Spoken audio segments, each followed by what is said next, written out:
All right, let's get to our big story tonight. Really kind of a big coincidence, and we even got to do the story we're about to share with you. You might have heard U.S. Bank is doing a little damage control because of something that happened in Clackamas back during the holidays. This woman here, Emily James, she worked in a U.S. Bank call center, and she was on the phone with a customer who couldn't access his paycheck, a pretty good one, like $1,000 or so. Mark Eugenio was out of gas at the time, stranded. It was right around Christmas, remember. So Emily got permission from her manager. She drove 20 minutes to where he was stranded, and she gave him $20 so that he could get back on the road and home to see his family. U.S. Bank was so proud of her for going above and beyond that they fired her and her supervisor. I was exasperated at that point. I just wish I had $20 just to get home, you know what I mean? It's Christmas Eve, let's get this guy home. Something, let's do anything. And she goes, yeah, that's fine, go ahead and go. I went and got in my car and left, drove over there, handed him $20, said Merry Christmas, gave him a hug, and then left. I went right back to work. Do you feel like you did the right thing? Yeah, absolutely.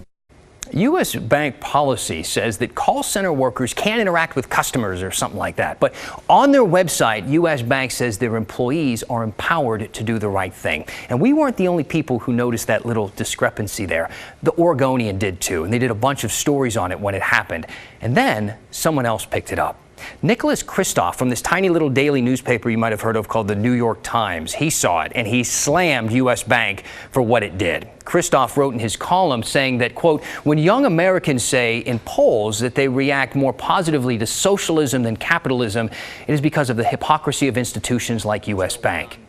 He even demanded the bank apologize to Emily. Kristof and his wife, Cheryl Wadun, just happened to be here today at KGW promoting their new book, Tightrope. So I was sitting down talking to them about that when I asked Kristof about his column.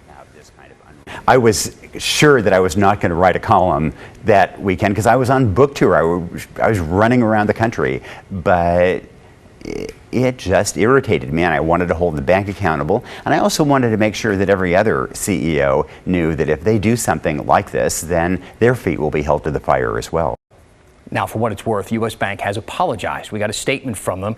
Quote, our recent employment decision in Oregon did not reflect who we are as a company. U.S. Bank fell short of our others' expectations, and we sincerely apologize. Now, Emily has since actually been offered her job back with more pay and more responsibilities. She hasn't taken it yet, but her supervisor has.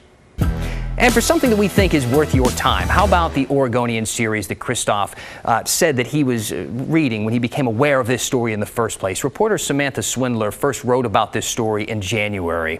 She talked to Emily James and her supervisor. She kind of broke all of this. They have all kinds of videos and interviews up, so we want you to go on there and check it out and support some local journalism. If you see something that you think is worth our time, show it to us using the hashtag HeyDan.